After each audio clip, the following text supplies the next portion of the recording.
Once your printed graphics have been given long enough to cure, the first stage would be to reload your sheet. This can be done from the front or rear of the printer. On this occasion, we've fed the sheet through to align with the original print direction. If you have a long run and decide to keep your job on the take-up, you could simply load this onto the rear media holder to save yourself the task of unravelling it all to face the correct way. The only adjustment you would need to make is rotating your artwork by 180 degrees before sending the cut data to the printer.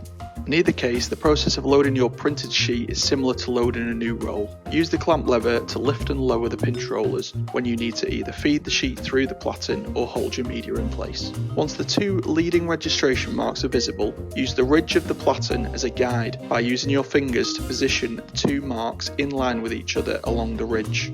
Once you feel the roll is straight, check your pinch rollers are in a suitable position and lower the front clamp lever one last time.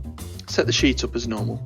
Select the same media profile used to print, choose no change to the media width to use the same setup as the previous day and minimise the setup time, and select the number of pinch rollers to use. At this point, it's good practice to perform a test cut, ensuring the blade is applying the right amount of pressure to penetrate the vinyl and over laminate if it's being used. Press select until the test cut option appears above function 2. Press through using the function 2 button and then press the right arrow or enter. It can be difficult to see or feel the test cut, so it's recommended that you watch where your blade is cutting and try and follow the position as the vinyl feeds forward. You're looking for a square frame cut out from the vinyl and need to check how clean and sharp the cut is, and that is also not penetrating the backing liner too much. If the vinyl hasn't been cut deep enough or is cut into the liner, you can adjust the force of the blade by pressing select twice and then function 1 and adjust the pressure. If increasing the pressure doesn't help, you may not have enough of the blade displaying and should adjust this manually.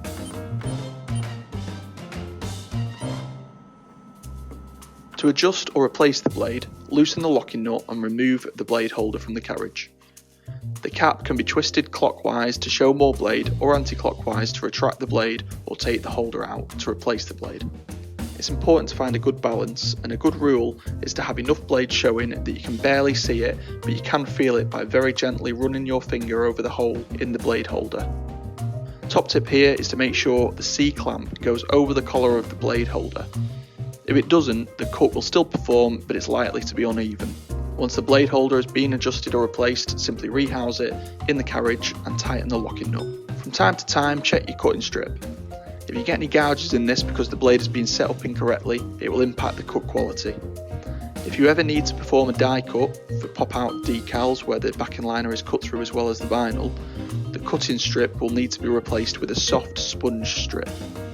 The strips are easy to swap, but in order to perform both cutting styles, it does mean switching strips back and forth.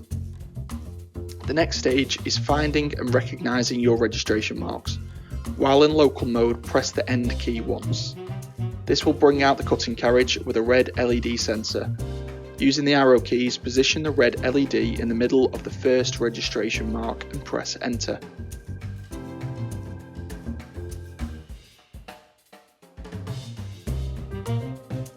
Once the first mark has been detected, press end to get back to the home screen and then place the printer in remote mode by pressing function 3. Moving over to the Mimaki Rasterlink software, the print ready file prepared previously shouldn't need any adjustments unless you're rotating the artwork to match the loading direction. When you're ready, simply go to the Execution tab. Change the execution order to Cut from the drop down menu and select Start.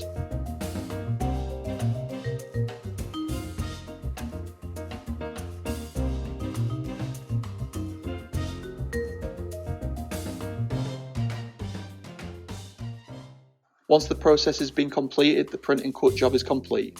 The excess vinyl should weed away cleanly, leaving finished stickers ready for use. If you find the cut is inaccurate, you may need to perform a print and cut adjustment. A walkthrough of this process can be found on the Granthams GT YouTube channel. Otherwise, please don't hesitate to contact our technical team directly for more support.